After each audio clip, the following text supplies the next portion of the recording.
Sir ఇప్పుడు ప్రశాంత్ నీల్ గారి మీరు ఇందాక మనం ఇంటర్వ్యూ ముందు మాట్లాడుకున్నాం.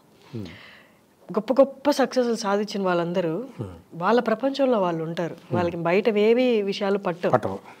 అండ్ వర్క్లో కూడా మీకు చెప్పినట్టు ఒక్క లైన్ ఇచ్చి వదిలేశారు. ఆయన మీతో ముందు కోఆర్డినేట్ అయి ఉండొచ్చు, అయి ఉండకపోవచ్చు, అయి ఉండకపోవచ్చు. అయ్యారు అంటే అప్పటికి వేరే పాటలు జరిగాయి కాబట్టి. ఓకే, ఇది సెకండ్ ఆర్ థర్డ్ సాంగ్ నేను రాసింది అప్పటికి.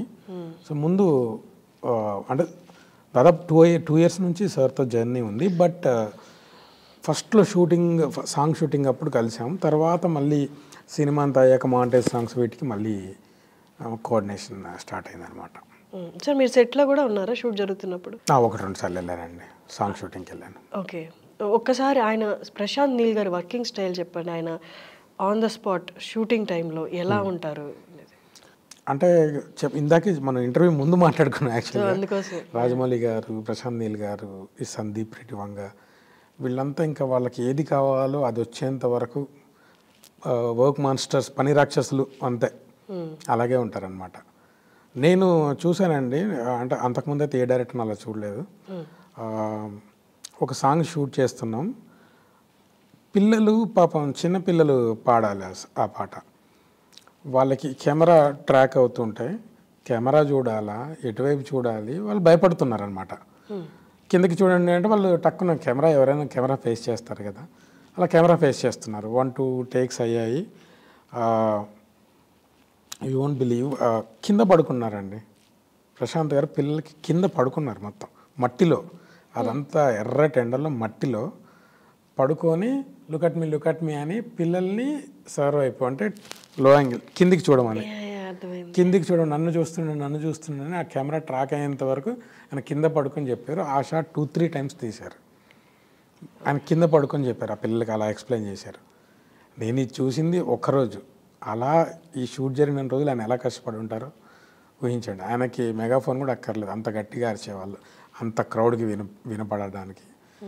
సో అంటే ప్రతి డైరెక్టర్ డెడికేషన్ అలాగే ఉంటుంది టువర్డ్స్ వర్క్. బట్ వీళ్ళు ఏంటంటే ఇంకా ఒప్పుకోరు, అంటే వాళ్ళకి నచ్చింది వచ్చేంత వరకు చేస్తుంటారు. నేను విన్నది రాజమౌళి గారి గురించి అలాగా, తర్వాత నేను ప్రశాంత్ నీల్ గారిని చూశాను అనమాట. మీ వర్క్ విషయంలో కూడా ఆయన అడిగారా నెక్స్ట్ ఇది కాదు అది మార్పులని, లేకపోతే ఇంకో వర్షన్ కావాలని అలా ఏమైనా అడిగారా? ప్రొడక్టివ్ అండి, లైక్ ప్రోడక్ట్ కోసం ఆయనకి ఏం కావాలో చెప్పేవాళ్ళు. నేను అది మ్యాచ్ చేస్తే ఓకే, లేదు అంటే ఇంకొకసారి, అంతే తప్ప క్లారిటీ లేకుండా ఏదో ఇంకో 2-3 వెర్షన్లు ఇవ్వాలా ఇప్పుడు ఏ రోజు జరగలేదు అసలు. టు ద పాయింట్ ఏది కావాలో అది ఇచ్చాను అంతే.